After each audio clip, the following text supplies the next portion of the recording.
வணக்கம், இது crime time. நான் பாலவேல் சக்கரவர்த்தி. ஆஸ்திரிய நாட்டில் உயர்நிலைப் பள்ளி ஒன்றுக்குள் துப்பாக்கியுடன் நுழைந்த மர்ம நபர் சரமாரியாக சுட்டுத் தள்ளியதில் மாணவர்கள், ஆசிரியர்கள் உட்பட 10 பேர் உயிரிழந்தனர். திடுக்கிடும் துப்பாக்கிச்சூடு சம்பவத்தின் பகீர் பின்னணி என்ன?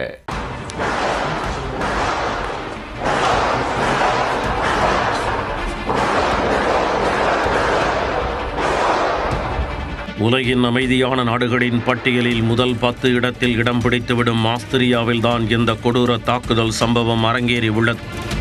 மேற்கத்திய நாடுகளில் துப்பாக்கி கலாச்சாரம் பள்ளி குழந்தைகளின் உயிரை பறித்த சம்பவத்தின் திடுக்கிடும் பின்னணி என்ன?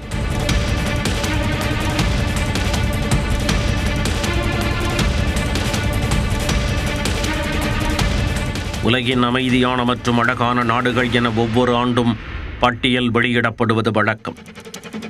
அந்த பட்டியலில் முதல் 10 இடங்களில் இடம் பிடித்துவிடும் அழகான நாடுதான் ஆஸ்திரியா. ஐரோப்பாவில் அமைந்துள்ள இந்த நாட்டில்தான் தற்போது இந்த சோக சம்பவம் அரங்கேறி உள்ளது. ஆஸ்திரிய நாட்டில் உள்ள கிரஸ் எனும் பகுதியில் அந்த உயர்நிலைப் பள்ளி அமைந்துள்ளது. இங்கு ஏராளமான மாணவ மாணவிகள் பயின்று வருகின்றனர். இந்த பள்ளி வளாகத்திற்குள் அந்நாட்டின் நேரத்தின்படி காலை 10:30 மணிக்கு மர்ம நபர் ஒருவர் துப்பாக்கியுடன் நுழைந்துள்ளார். ஆவேசமாக நுழைந்தவர் கண்ணில் பட்டவர்களையெல்லாம் சுட்டு தள்ளியபடி சென்றுள்ளார். துப்பாக்கிச்சூடு சத்தம் கேட்டதை அடுத்து பள்ளியின் அருகில் இருந்தவர்கள் உடனே அப்பகுதி காவல்துறைக்கு தகவல் கொடுத்தனர். தகவல் கிடைத்த சில நிமிடங்களில் போலீசார் அங்கு விரைந்துள்ளனர். அப்போது பள்ளி வளாகம் முழுவதும் பெரும் பதற்றத்துடன் இருந்துள்ளது. உடனடியாக களத்தில் இறங்கிய போலீசார் அங்கிருந்த மாணவர்கள், ஆசிரியர்கள் மற்றும் பள்ளியில் பணிபுரிந்து வரும் ஊழியர்களை பாதுகாப்பாக வெளியேற்றினர். அதே சமயம் துப்பாக்கிச்சூடு நடத்திய நபரை பிடிக்கவும் முயன்றுள்ளனர். இந்த முயற்சியின் போது குற்றவாளி பள்ளி கழிவறைக்குள் சென்று தன்னைத்தானே சுட்டுக் கொன்று தற்கொலை செய்து கொண்டதாக கூறப்படுகிறது.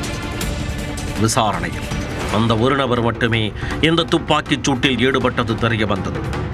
உயிரிழந்த மர்ம நபரை மீட்ட போலீசார் துப்பாக்கிச் சூட்டில் உயிரிழந்த மாணவர்கள் மற்றும் ஆசிரியர்கள் உட்பட 10 பேரின் உடல்களையும் மீட்டனர். துப்பாக்கிச்சூடு நடத்தியவர் யார், எதற்காக துப்பாக்கிச்சூடு நடத்தினார் என்பது குறித்து போலீசார் தொடர்ந்து விசாரித்து வருகின்றனர்.